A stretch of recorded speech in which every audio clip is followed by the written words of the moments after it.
إن الحمد لله نحمدك ربي ونستعينك ونستغفرك ونتوب إليك ونثني عليك الخير كله، نشكرك ولا نكفرك، ونخلع ونترك من يفجرك.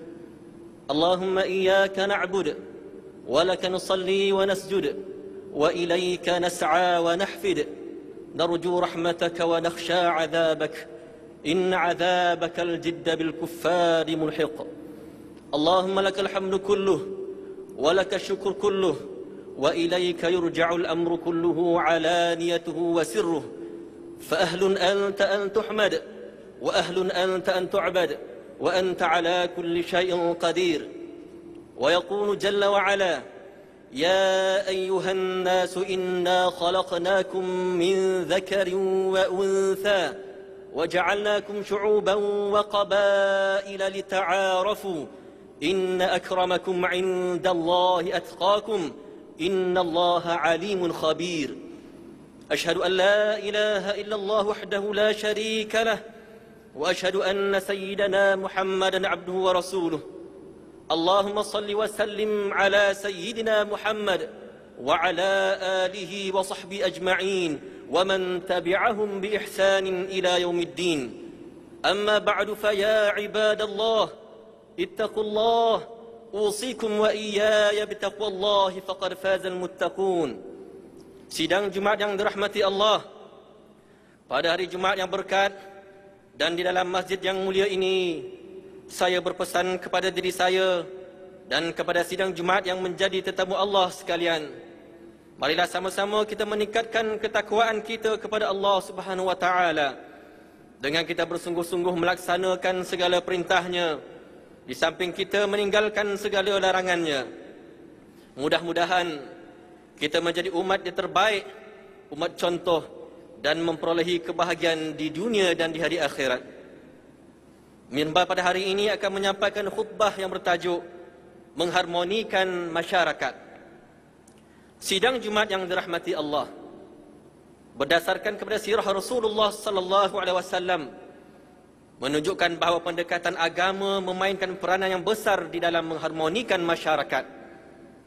Rasulullah sallallahu alaihi wasallam ketika mana merangka piagam Madinah, beliau telah mengikut bimbingan wahyu dan berdasarkan norma-norma masyarakat Madinah ketika itu.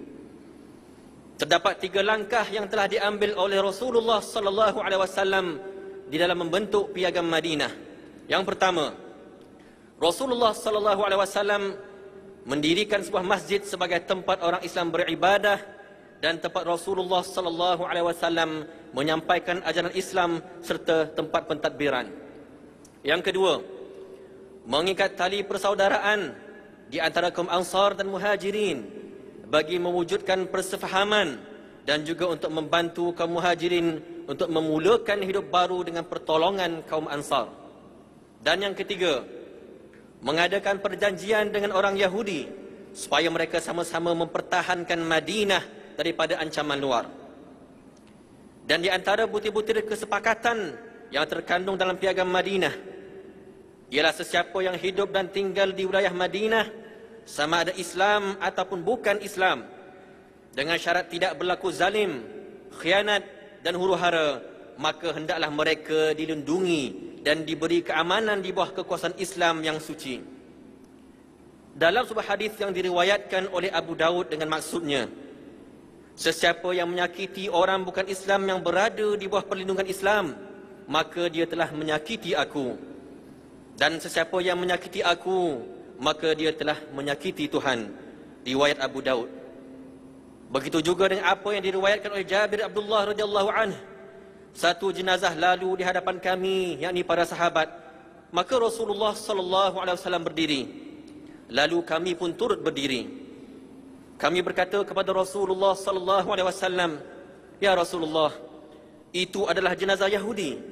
Maka sabda Rasulullah sallallahu alaihi wasallam, "Apabila kamu melihat jenazah, maka berdirilah." Riwayat Al-Bukhari. Hadis ini telah memberi isyarat bahawa Islam menggalakkan umatnya menghormati semua agama dan kaum. Kerana Islam ini menuntut kita supaya saling hormat menghormati dan bersikap lebih kemanusiaan sesama manusia yang lain. Inilah konsep yang telah terbina dan diamalkan oleh pemerintah semenjak kemerdekaan, sehingga berjaya mewujudkan masyarakat yang berbilang agama yang sentiasa hidup harmoni di negara ini. Menurut Ibn Taymiyah di dalam kitabnya Fatawa Ibn Taymiyah, bahawa kesejahteraan umat manusia tidak dapat diwujudkan di dunia maupun di akhirat kecuali mereka bergabung menjadi sebuah masyarakat, bekerjasama dan saling tolong-menolong untuk menciptakan kesejahteraan dan mencegah kesengsaraan. Dan kerana itu jugalah agama Islam telah mengatur prinsip-prinsip dasar semua bidang kehidupan umat manusia, termasuklah konsep hubungan dengan penganut agama lain. Firman Allah Subhanahu wa taala dalam surah Al-An'am ayat 108, A'udzubillahi minasyaitonir rajim. ولا تسبوا الذين يدعون من دون الله فيسبوا الله عدوا بغير علم كذلك زينا لكل أمة عملهم ثم إلى ربهم مرجعهم فينبئهم بما كانوا يعملون. Yang bermaksud, dan janganlah kamu menghina apa yang mereka sembah selain daripada Allah Subhanahu wa taala, kerana mereka kelak akan mencaci Allah secara melampaui batas tanpa ilmu pengetahuan. Demikianlah kami memperelokkan pada pandangan tiap-tiap umat akan amal perbuatan mereka. Kemudian kepada Tuhan mereka lah tempat kembali mereka. Lalu dia menerangkan kepada mereka apa yang mereka telah lakukan. Sidang Jumaat yang dirahmati Allah, di negara kita, sejarah telah membuktikan bahawa dasar hidup pelbagai agama, keturunan dan juga budaya dapat membentuk masyarakat yang harmoni. Walaupun kebebasan beragama dibenarkan di negara kita, namun ianya dilindungi oleh perlembagaan persekutuan yang telah memperuntukkan Islam sebagai agama persekutuan ataupun agama negara. Walau bagaimanapun, agama lain boleh diamalkan dengan aman dan damai. Dalam usaha mengukuhkan Islam, perlembagaan juga telah memperuntukkan dalam perkara 11 dalam kurungan 4 bahawa diayah agama lain kepada umat Islam adalah dilarang. Oleh itu, agama Islam telah mengajar kita bagaimana untuk menghormati juga melindungi hak-hak penganut agama lain. Pengajaran paling penting adalah kita dilarang berlaku tidak adil terhadap mereka hanya disebabkan perbezaan agama. Sebaliknya, jika hak Islam digugat, hak orang Islam dipertikai, orang Islam diperkotak-katikkan, maka barulah Islam mengizinkan umatnya bertindak mengikut lunas-lunas sebagaimana yang telah digariskan oleh syarak. Firman Allah Subhanahu wa taala dalam surah Al-Mumtahanah ayat 8 hingga 9. A'udzubillahi minasyaitonir rajim. La yanhaakumullahu 'anil ladzina lam yuqatilukum fid din wa lam yukhrijukum min diyarikum an tabarruhum wa tuqsitu ilaihim. Innallaha yuhibbul muqsitin. إنما ينهاكم الله عن الذين قاتلوكم في الدين وأخرجوكم من دياركم وظاهروا على إخراجكم أن تولوهم ومن يتولهم فأولئك هم الظالمون. Yang bermaksud, Allah tidak melarang kamu daripada berbuat baik dan juga berlaku adil kepada orang-orang yang tidak memerangi kamu kerana agamamu dan tidak mengeluarkan kamu dari kampung halaman kamu. Sesungguhnya Allah mengasihi orang yang berlaku adil. Sesungguhnya Allah hanyalah melarang kamu daripada menjadikan teman rapat orang-orang yang memerangi kamu kerana agama kamu dan mengeluarkan kamu dari kampung halamanmu, serta mereka membantu orang lain untuk mengusir kamu. Dan ingatlah, sesiapa yang menjadikan mereka teman rapat, maka mereka itulah orang-orang yang zalim. Ingatlah, jangan ada di antara kita yang sanggup memanipulasikan isu berkaitan agama demi kepentingan diri, kerana kesannya sangat buruk pada agama juga kepada negara. Sidang Jumaat yang dirahmati Allah, seharusnya umat Islam memahami tuntutan mengharmonikan masyarakat juga bertoleransi dalam kehidupan. Namun perlu diingat, toleransi yang dimaksudkan bukanlah bererti kita mengakui doktrin keyakinan mereka, kerana dalam persoalan akidah, Islam tidak sama sekali berkompromi dengan kekufuran atau kesyirikan. Toleransi yang dimaksudkan oleh Islam ialah kita tidak melampaui batas dalam perkara-perkara yang telah dipersetujui. Kerana sikap melampau sebenarnya akan menjadi pemangkin terhadap ketidaksepaduan masyarakat dan seterusnya akan melemahkan kestabilan sosiopolitik negara. Mimbar ingin berpesan bahawa umat Islam yang menjiwai makna keharmonian adalah mereka yang sentiasa bersikap terbuka dan saling menghormati di antara satu sama lain. Kepada mereka yang bukan Islam, mimbar juga yang mengingatkan, usahlah mempertikaikan perkara yang telah termaktub di dalam perlembagaan dan dipersetujui bersama, serta mempertikai hak-hak eksklusif orang Islam. Hujatul Islam Imam Al-Ghazali berpesan bahawa sesuatu umat itu perlu mantap pegangan agamanya. Tidak sempurna agama melainkan seiring dengan dunia. Agama itu tiang utama, sementara kekuasaan itu adalah penjaganya. Sesuatu yang tidak bertiang pasti akan runtuh, dan sesuatu yang tiada penjaga pasti akan musnah dan hilang. Inilah masanya umat Islam sedar betapa ulil amri di kalangan negara kita ini sentiasa mementingkan masa depan akidah juga hala tuju umat Islam.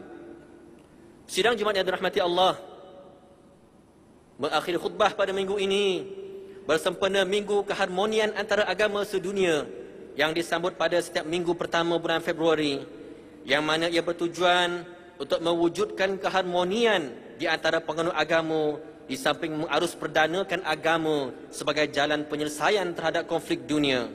Maka mimbar menyeru kepada umat Islam sekalian agar kita sama-sama merenung apakah kita telah melaksanakan seruan Rasulullah sallallahu alaihi wasallam agar kita sentiasa bermuamalah dengan baik kepada sesama manusia.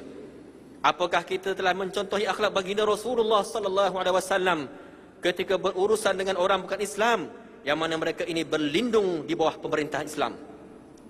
Menerusi akhlak dan sikap kita ini, insya-Allah dengan izinnya, masyarakat bukan Islam akan tertarik dengan medan dakwah bilhal kita. Mudah-mudahan dengan kita kembali merenung, kita menilai perjalanan hidup baginda Rasulullah sallallahu alaihi wasallam, kita mampu berdakwah dengan akhlak dan prinsip-prinsip yang telah digariskan oleh agama kita. Semoga dengan itu juga kita mampu menterjemahkan Islam sebagai agama rahmatan lil alamin. Marilah sama-sama kita mengambil peluang ini untuk mengeratkan silaturahim sesama Islam dan meningkatkan dakwah kepada orang bukan Islam, menerusi toleransi juga kemuliaan akhlak kita seperti mana yang telah digariskan oleh Islam yang suci. Yakinlah, seluruh umat Islam bertanggungjawab mengekalkan keharmonian, dan sebab itulah kita perlu menolak sebarang unsur yang boleh memecah belahkan perpaduan di antara kaum juga agama.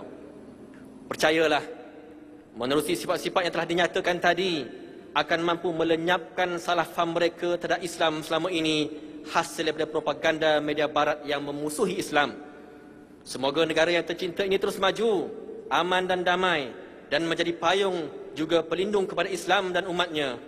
Bayangkan, segala kenikmatan juga kebahagiaan pasti akan dirasai oleh seluruh umat hasil mengamalkan sifat juga akhlak yang telah disebutkan tadi. Mengakhiri khutbah, marilah sama-sama kita merenung firman Allah Subhanahu wa taala dalam surah Ali Imran ayat 64. A'udzu billahi minasyaitonir rajim. Qul ya ahlal kitab ta'alu ila kalimatin sawa'in bainana wa bainakum alla na'budu illa Allah wa la nusyrika bihi syai'an wa la yattakhidha ba'duna ba'dan arbaban min dunillah fa in tawallaw faqulu ashhadu bi anna muslimun. Yang bermaksud, katakanlah wahai ahli kitab, marilah sama-sama kepada satu kalimah yang sama antara kami dengan kamu, iaitu kita tidak menyembah melainkan Allah dan kita tidak menyekutukan dengannya sesuatu pun, dan jangan sebagian daripada kita mengambil sebagian lain sebagai Tuhan selain daripada Allah Subhanahu wa taala.